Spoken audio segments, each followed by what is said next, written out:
আসসালামু আলাইকুম এভরিওয়ান, আপনারা সবাই কেমন আছেন? আশা করছি অনেক ভালো আছেন। সিসির লাইফস্টাইল একটি ব্লগে আপনাদেরকে স্বাগত জানাই। আজকে আমি রান্না করছি গোবিন্দভোগ চাল আর মুসুর ডালের খিচুড়ি, সাথে চিকেন।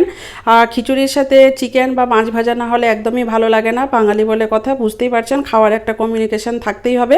তো আমার কাছে খুব বেশি সময় ছিল না, এখন প্রায় রাত্রি 9:30 বাজছে। সেই জন্য আমি চিকেন আর আলুকে একসাথেই পেঁয়াজের সাথে ভেজে নিচ্ছি, আর পরে বাটা মশলাটা এখানে ভালোভাবে অ্যাড করে নিচ্ছি। এইভাবে যদি চিকেনটা রান্না করা যায়, বিশেষ করে আলু আর মাংসটাকে যদি বাটা মশলা দেওয়ার 5 মিনিট পর্যন্ত পেঁয়াজের সাথে ভালোভাবে ভাজা হয়, তাহলে কিন্তু মাংসগুলো ভাঙে না, একদম গোটা গোটা থাকে। আর সবথেকে বড় কথা, মিডিয়াম ফ্লেমে রান্না করলে পরে এই মাংসটা খুব জুসি হয়, খেতেও ভালো লাগে। কষা কষা করে মাংস আর সাথে গোবিন্দভোগ চালের খিচুড়ি একদম জমে যাবে আজকে। মেয়ের সাথে আমাদেরও খাওয়ার ইচ্ছে ছিল। তো এইখানে আমি মাংসগুলোকে একদম ভালোভাবে মশলাটা মিশিয়ে দিয়ে কিছুক্ষণের জন্য ঢেকে দেব। আর এইখানে আমি দিয়েছি খিচুড়িটা করার জন্য একটা পেঁয়াজ মিডিয়াম সাইজের, যেটাকে হালকা ব্রাউন করে ভেজে নেব। এখানে পেঁয়াজটা কেউ বেশি পরিমাণও দিতে পারে, যার যতটা ইচ্ছে দিতে পারে, অসুবিধা নাই। আমি তবে একটাই নিয়েছি। আর জিরে আর শুকনো লঙ্কার ফোড়ন এখানে দিব, সেই জন্য এখানে কিছুটা জিরে আর শুকনো লঙ্কা দিয়ে দিচ্ছি। আগেই যদি শুকনো লঙ্কা আর জিরে দিয়ে দিতাম, তাহলে পরে পেঁয়াজটা ব্রাউন করে ভাজার সময় কিন্তু জিরেটা অনেকটাই কালো হয়ে যেত, আর সেই কালো কালো জিরে দেখে আমার মেয়ে চেঁচামেচি করবে। সেই জন্য আমি এখন দিচ্ছি। হালকা ব্রাউন হবে সব জিরে, পেঁয়াজ, মরিচ, আর তখনই আমি এখানে চালগুলোকে অ্যাড করে দিব। হালকা নাড়াচাড়া করে 1 মিনিট মতো, তারপর জল ঢেলে দিব।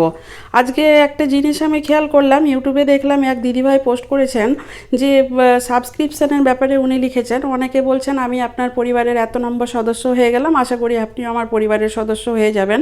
এই নাম্বারিং সিস্টেমটা কিন্তু ইউটিউব থেকে আমিও করেছি, অনেক কারো চ্যানেলে করেছি, বা আমার চ্যানেলেও অনেক কেউ করেছে। আমার তো জানা ছিল না, সেই দিদিভাইয়ের পোস্ট থেকে আমি অনেক কিছু জানতে পারলাম। সেই কথাগুলোই আমি এখানে বলছি আজকে আপনাদেরকে।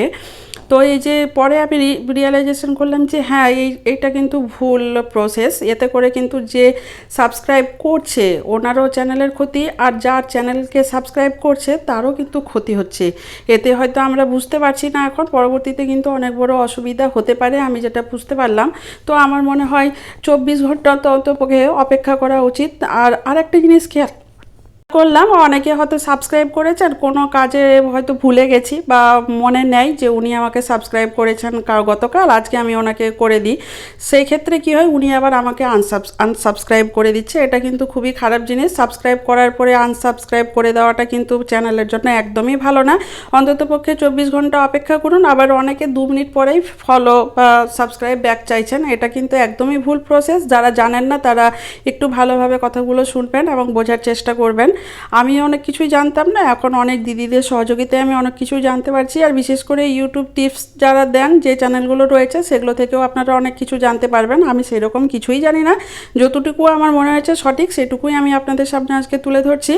আর একটা জিনিস আমি আজকে ভালোভাবে যেটা খেয়াল করলাম, হয়তো আমিও ভুলে গেছি বা আমার ক্ষেত্রেও অনেকে ভুলে গেছে, সেই জন্য আমি যাদেরকে সাবস্ক্রাইব যারা আমাকে করেছে, একটা সিম্বল ইউজ করতে পারেন। যেরকম বেল বাটন আছে, গিফট বক্স আছে, বা কোনো কিছু একটা সিম্বল আপনি ট্রাই করতে পারেন, যে হ্যাঁ আমি আপনার চ্যানেলের সাথে যুক্ত হলাম, এই রকম যেন আর কিছু লেখা না হয়, তাহলে কিন্তু খুব ভালো হবে।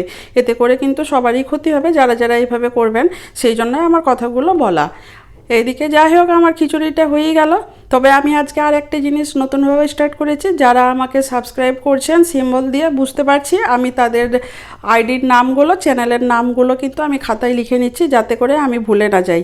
যাই হোক, সবাই ভালো থাকবেন, সুস্থ থাকবেন। আমার খাবার রেডি হয়ে গেছে, নিজের খেয়াল রাখবেন। আমার ভিডিওটিকে ভালো লাগলে চ্যানেলটি সাবস্ক্রাইব করে দিয়ে আমার পাশে থাকবেন।